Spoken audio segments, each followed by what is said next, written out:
deep in the South Pacific is a little-known island, one so remote that the islanders are entirely self-sufficient.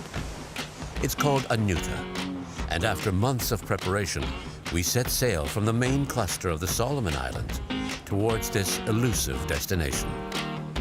It's one of the smallest inhabited islands on Earth, just half a mile in diameter. It's tiny, but with a population of 300, Anuta has one of the highest population densities on the planet, about the same as Bangladesh. Anutans have no choice but to live in harmony with nature. They've developed ways of exploiting the natural resources in their environment that can be an inspiration to all of us. This volcanic island is part of the Solomon Island archipelago, yet is so geographically remote that travel to any of the other islands is difficult. A boat may stop in as infrequently as few times a year, but the schedule varies, so islanders cannot rely on it to bring in supplies. From Honiara, the capital of the Solomon Islands, it's a 5 or 6 day sail in good conditions, which gives us time to finalize our preparations. Anthropologist Richard Feinberg is traveling with us. Dr. Feinberg is the world's expert on this island people. He knows them well and has learned their language. I first went to Anuta in 1972 to collect data for a doctoral dissertation at the University of Chicago. I lived there for about a year. I was looking for a relatively unacculturated place, a place where people's way of life, their way of thinking, their way of relating to one another is very different from anything that we would experience in the United States, Canada, Europe. Giving gifts to the chiefs and the clans is customary. Our presents include fish hooks, fishing line, knives, and school supplies. Only 3 groups have ever been allowed to film on the island, and we are fully aware of the heavy responsibility we bear. It's reassuring to have Dr. Feinberg with us. His knowledge and invaluable advice will guide the crew in preparing for this historic encounter. When we get to Anuta, chances are there will be 1 or more canoes coming out to the ship. It may also be that there are a number of people who swim out to the ship. And we will probably have some sort of formal greeting ceremony with the 2 chiefs. They will be seated on a ceremonial mat, and we will be asked to crawl on our hands and knees up to where the 2 chiefs are sitting. We then press our nose to the knee of the senior chief, one at a time. The chief will probably take his hand then and put it underneath your chin and lift your face so that it's even with his, and then you press your nose to the chief's nose.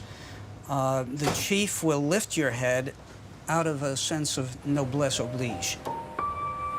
Well, you're almost there. Yeah. Yes, I'm looking forward to it.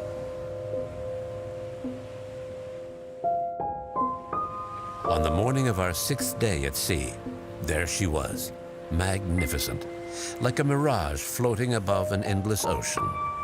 Anuta. There's a canoe approaching. Is Rick awake? Yes. Okay.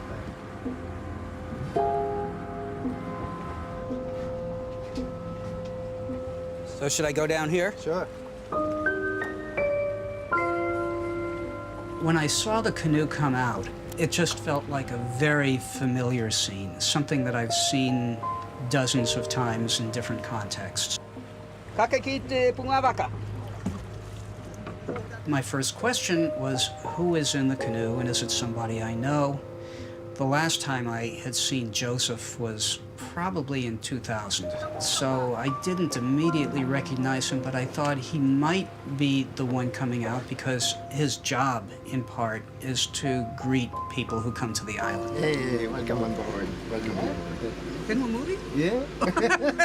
I yelled down his Newton name, and he yelled back up at me, yes, and climbed aboard, and we hugged for about 5 minutes.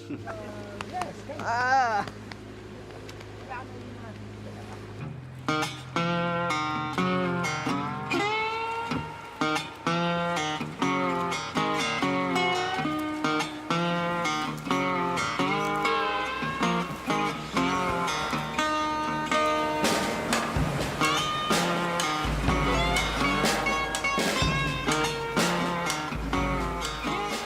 ashore in one of their traditional canoes. Some of the villagers give us their traditional welcome.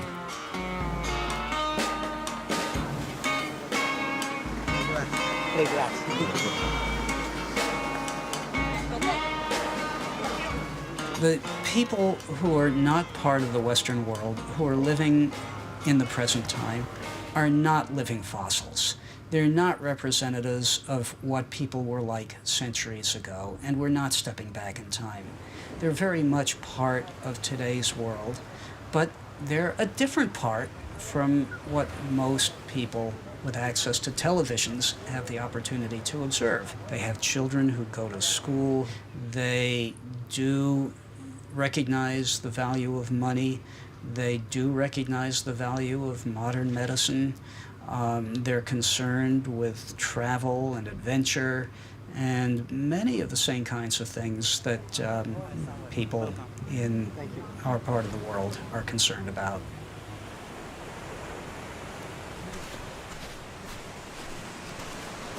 Joseph told me that there are probably 300 people. The population is a serious issue here. Yeah. When I was first on Anuta, there were only about 150 people living on the island. So in 2 generations, the population has doubled. Which is a lot for, a small island like this. That's with right, limited yes. resources. And even in 2000, when I was here, people were not complaining about the resources, but it was just getting crowded to the point where people were a bit concerned about their privacy, which I found a little odd because privacy is much less of an issue in a place like this than it is in Canada or the US. But even people here were thinking that the place was getting too crowded.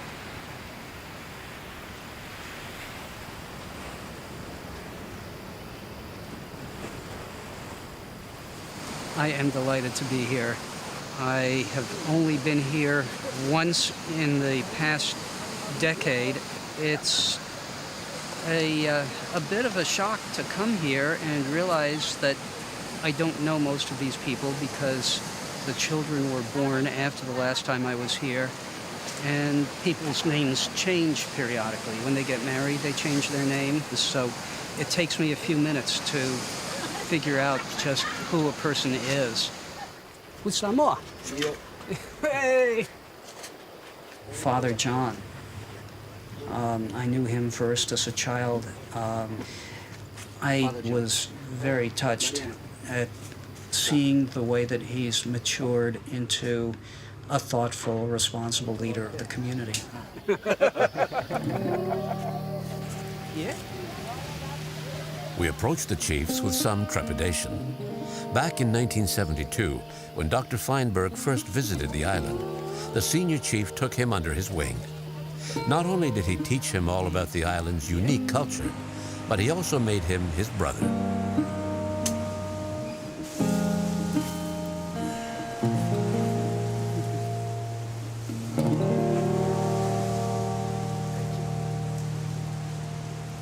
My first feeling was that my brother had aged a great deal since the last time I saw him.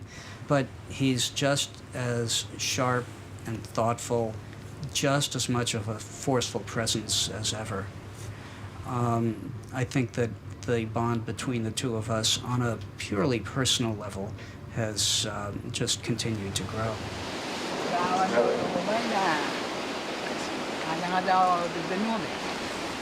My Canada. Canada. The matotaranga, the maple leaf. When Christmas? If you are the oldest son of the current chief, you have a pretty good chance of becoming the next chief. If you're in a different line, if you can't trace your ancestry or your parentage directly to a chief, then you are not going to be a chief.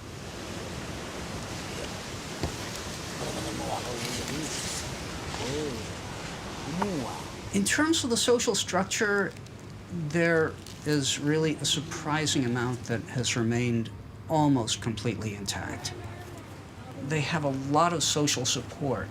The idea of somebody being alone and neglected is almost unthinkable on Anuta, whereas it's all too common in our part of the world.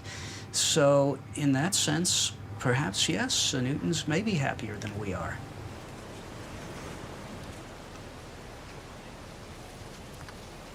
Joseph, an Anutan who has lived in the city and speaks English, will be our guide throughout our stay.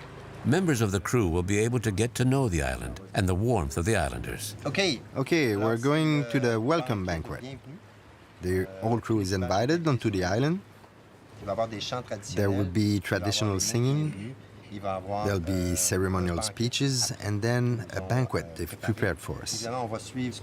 We'll obviously follow Joseph's instructions on what to do, but you'll see it's a very nice village, very well organized. Try to really make the most of the occasion because it's a privilege for all of us to experience something like this.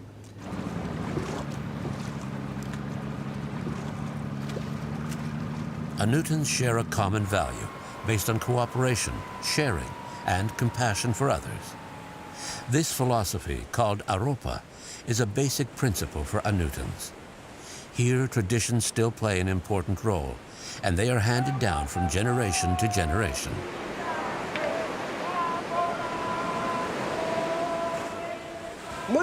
I was skeptical. Is this a real tradition? Or are we just being made fools of by a bunch of people deliberately faking it?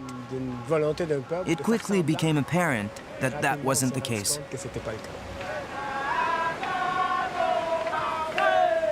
Happiness is a major value for Anutans. If you ask them why they do things in a particular way, why they perform certain customs, there are two stock answers that they give. One is because it's the ancient custom of our island. The other is to make us happy. It was a wonderful surprise. We all had a great time. We never expected such a warm welcome.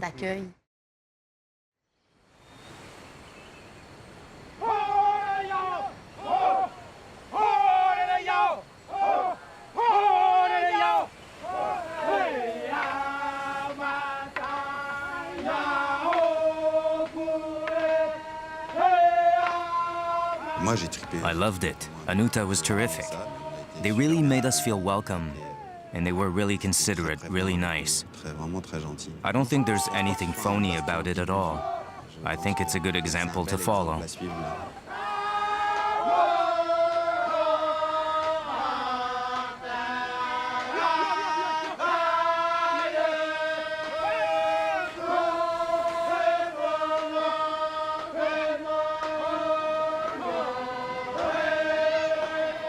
Following an age-old tradition, the 300 islanders came to greet us, one by one.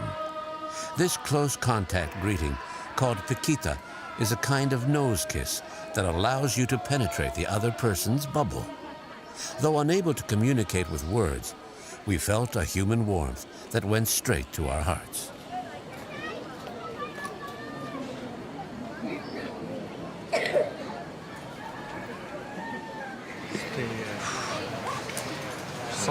Indescribable. It's very moving. An energy from your people that is very hard to describe with words. No problem. It just was a very intense feeling. Now, we are not looking for difference, but we are looking for unity. Yes, yes. Unity. Yeah. Only the baby face.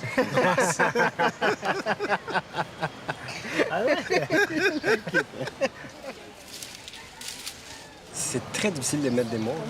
It's hard to put into words because it's so moving, intensely emotional. Bouleversé. I'm still caught up in it. I think the best word,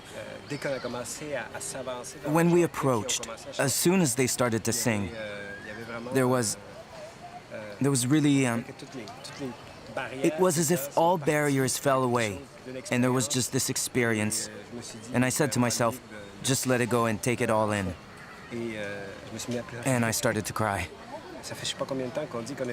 I don't know how many times we've heard that it's a privilege to be here, but I truly feel privileged. Truly. It's true, I like this way of greeting. You fully get who the person is. You're in contact with both the physical being and the psychic entity. But at the same time, they're very respectful. Nice to see you.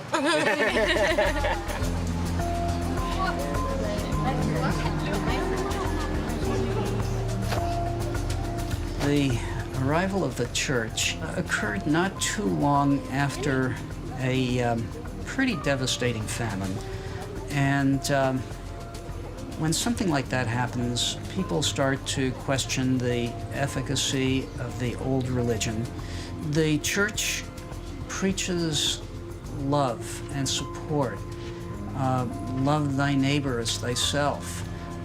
And Anutans were able to look at their own traditional value of Aropa, and they could say, in essence, we were Christians before the church appeared.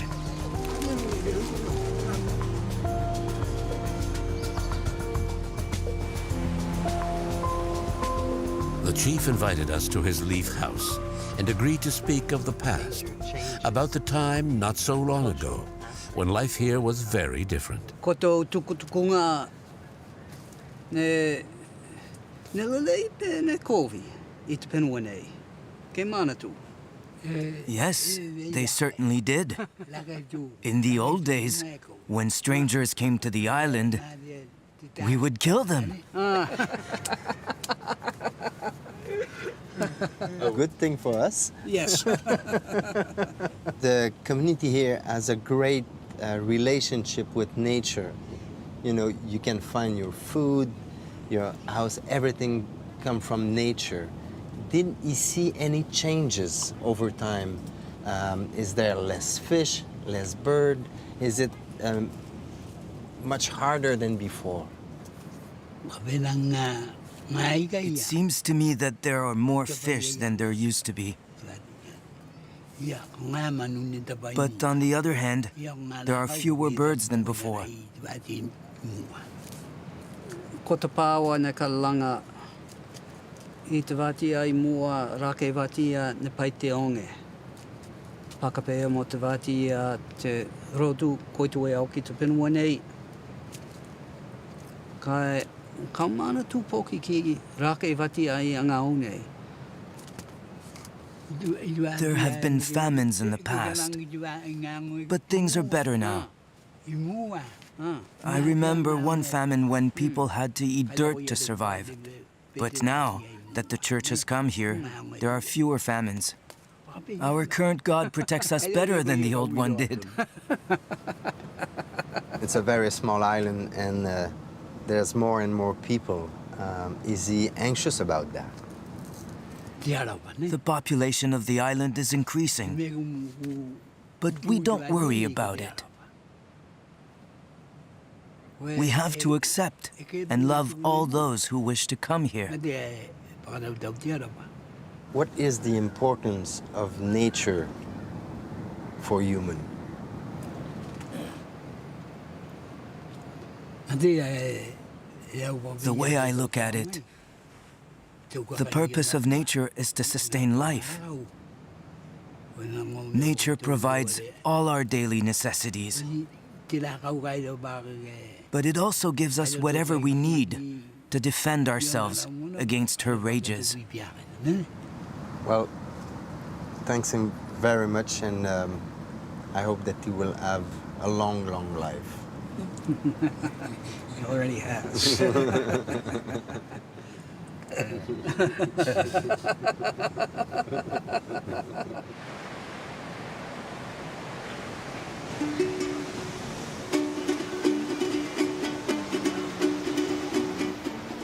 We spent time, lots of time, with islanders who quickly became friends.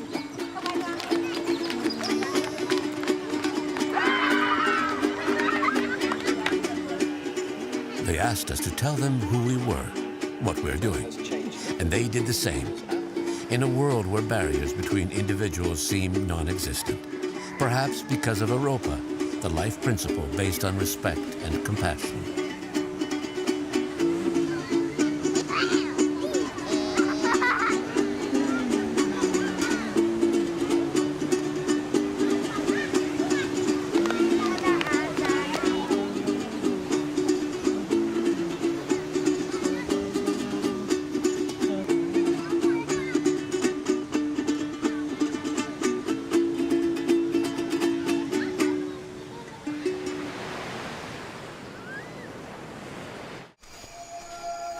On Anuta, hunting means only one thing.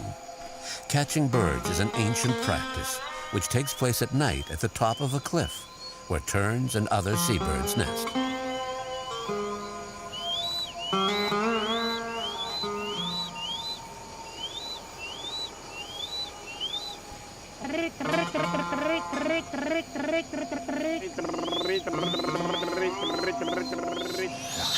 Every hunter has his own way of calling birds.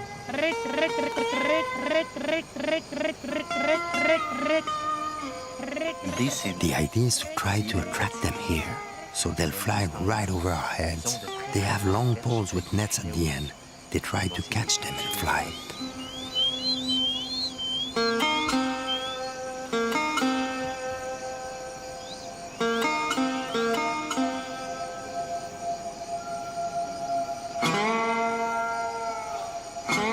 I think they're quite conscious of their relationship with the environment. There isn't any point in continuing to catch fish or hunt birds if they have as much as they can use. But they also know that the supply is limited, and if they overfish or if they overhunt, that they can damage the supply in the long run, and it'll be a problem.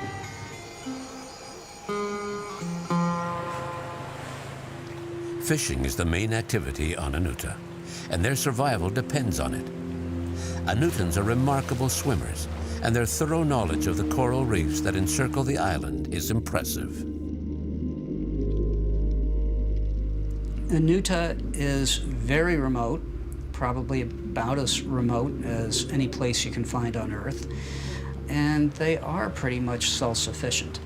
In some ways, that self-sufficiency is a little bit of an illusion because they catch fish with metal fish hooks and monofilament fishing line. They use waterproof flashlights to hunt fish and collect shellfish at night. When they go to work in the garden, they use metal knives and axes. So it's not completely cut off in that sense. Food is incredibly important to the Anutans. Food is connected with the idea of life. We think of somebody dying when the person stops breathing, when the heart stops beating. The Anutans, at least traditionally, regarded the point of death as coming when the person could no longer eat.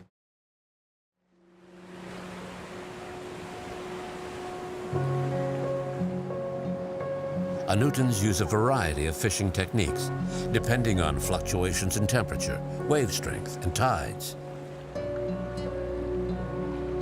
These techniques were developed to ensure a steady food supply, no matter what the weather and environmental conditions. Here, they eat anything, as long as they limit the catch to the needs of the community.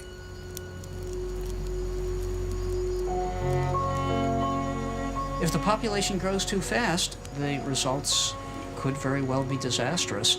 There has to be some way of controlling the resident population. Somehow, the population has to be kept in balance with what the environment has to provide.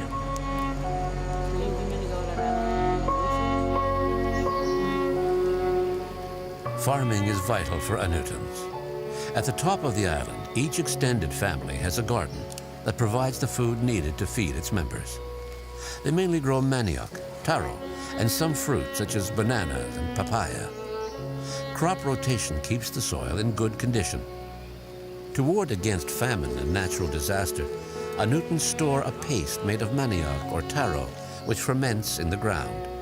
Called ma, this food can stay buried for several years before being eaten.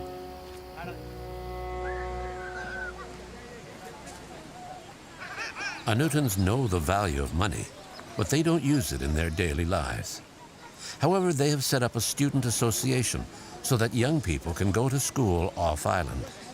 I live here and then I go over to Honiara. I go to school in the vocational school in Aftara.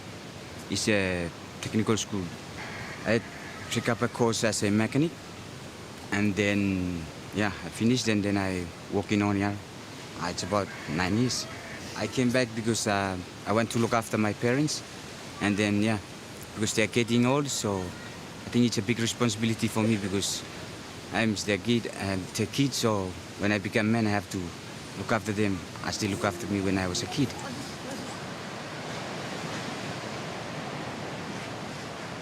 Life here is very different compared to town, to Honiara. Honiara is so much noisy, sometimes you don't know what will happen to you. Yeah, you don't know, there are lots of people and you don't know what they're in their mind, whether you are safe, really safe or not. But here, you feel safe because you know everybody. Here you understand all the people, You receive everything free. You don't have to pay for your food, you just work for it. And you go anywhere you like without paying your transport and something like that.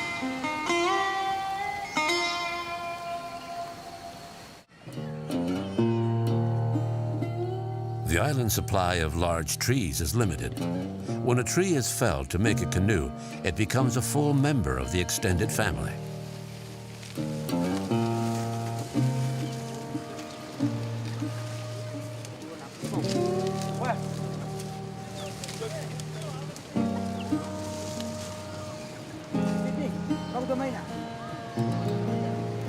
So, Joseph, that was his canoe, right? Yes, his canoe. That's the oldest canoe? That's the oldest canoe. When was it built? Late 18th, I think. They only use stone axes and also fire. Made the fire, then burned the old. Okay. So that means that you took good care of it because, Yes. it's... We treat the canoe as a human being too, especially. Because that is the only way for us to go as fast Fatutaka by canoe. So this canoe was made from one single tree, right? Yes. This is over a century old, and it's still used for inter-island voyaging. I've never come across any place where canoes are kept this long or where people put this much effort into taking care of them. This is the only way for us to get fish from the sea. If a canoe is damaged to the point where it can't be repaired, they hold a funeral for the canoe, very much like the funeral that they would hold for a deceased relative.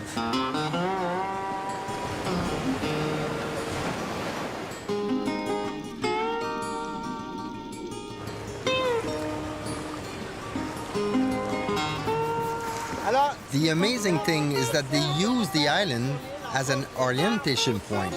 They'll use the trees at the top of the mountain to find their approximate position out at sea.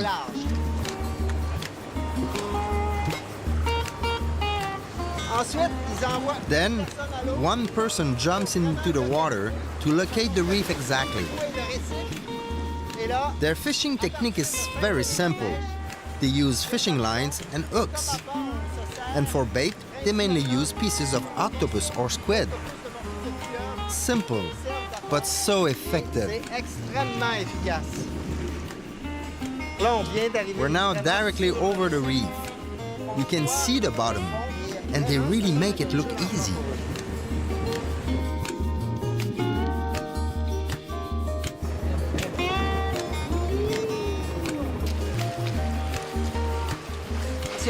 When you see the map they've drawn of the coral reef, you realize that this little island includes an area that's underwater.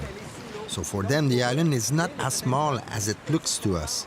It's surrounded by coral reef that they know very well, and the size of the island extends to encompass all of that.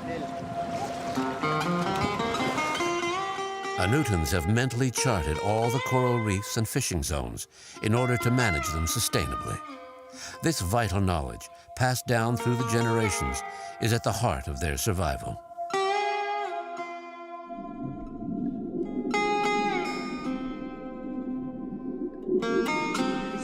For us, it's very important that we manage how we catch fish. You see here, I think sometimes we put boundaries. Nobody can fish in it. And then it's about a year or 1.5, and then you can go back and harvest. They open it up, and everybody can go. Fish is bigger, and we have enough.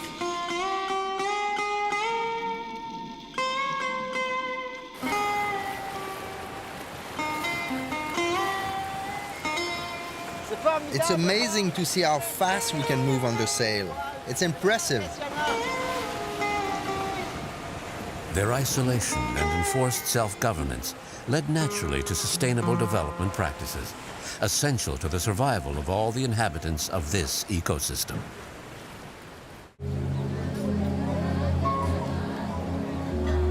It's our last day on Anuta. A certain sadness overtakes the crew.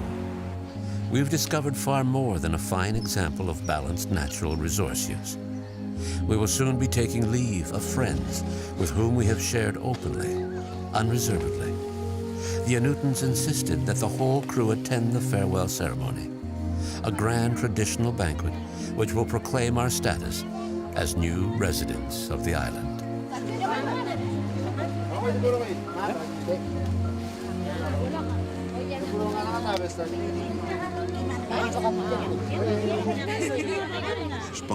I think everyone was impressed at how warm and welcoming they were. It's not always the case on ships, but we proved we're a good team.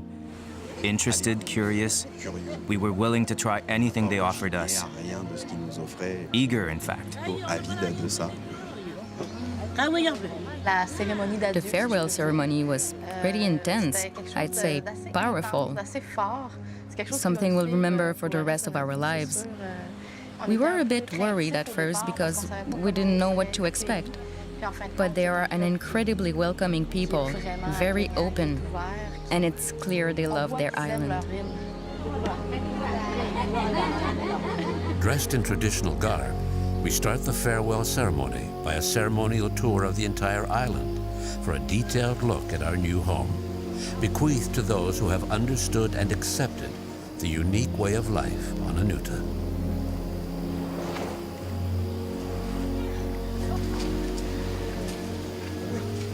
The last day on Anuta was a real privilege.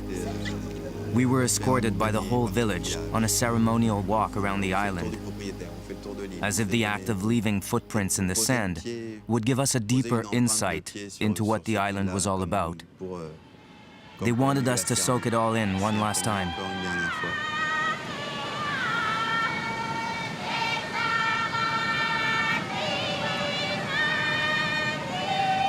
Our imprint will remain on the island and in the hearts of the islanders.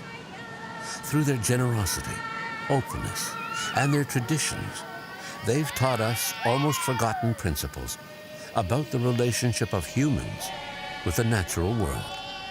But above and beyond a harmonious relationship with the environment, we've seen and learned a great deal about basic human nature.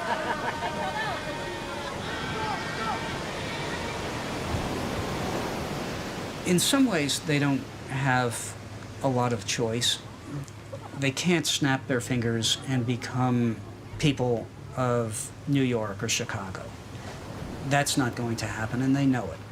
On the other hand, they probably wouldn't really want to transform their island into a mini New York or a mini Chicago. They are making conscious choices. Their choices are not infinite. They know that they're constrained, but they also have made a decision that custom is important to them, and they want to try to hang on to it as much as they possibly can.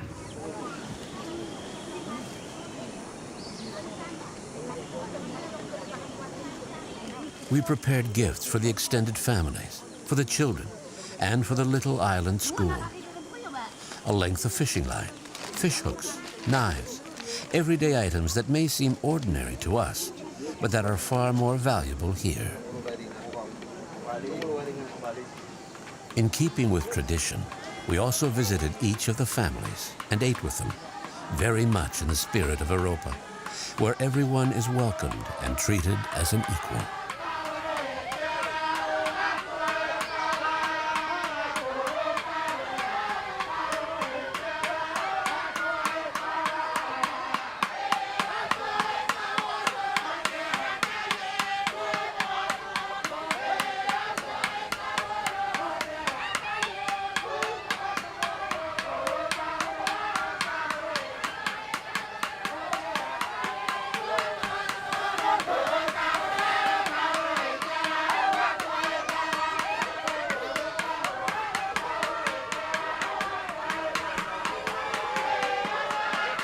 At the end of the parting feast, everyone joined in the dance.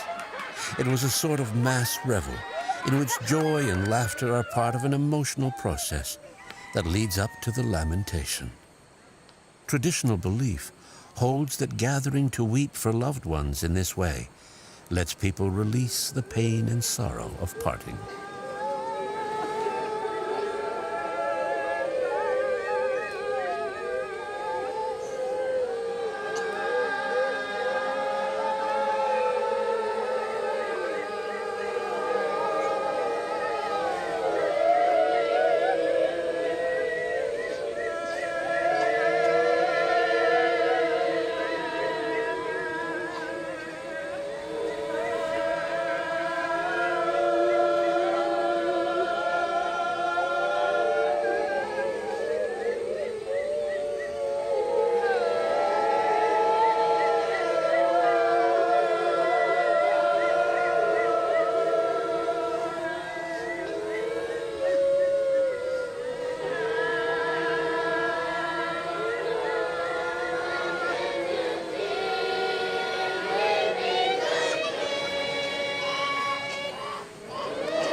There's always a feeling that this could be my last time.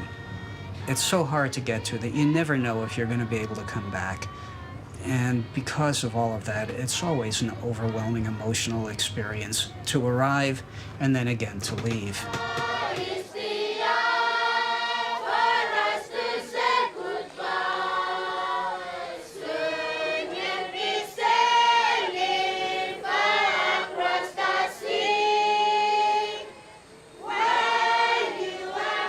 We came to learn about their way of living in harmony with nature. But we're leaving with far more, with a deep sense of principle and values, which we know not how or why have renewed our faith in life.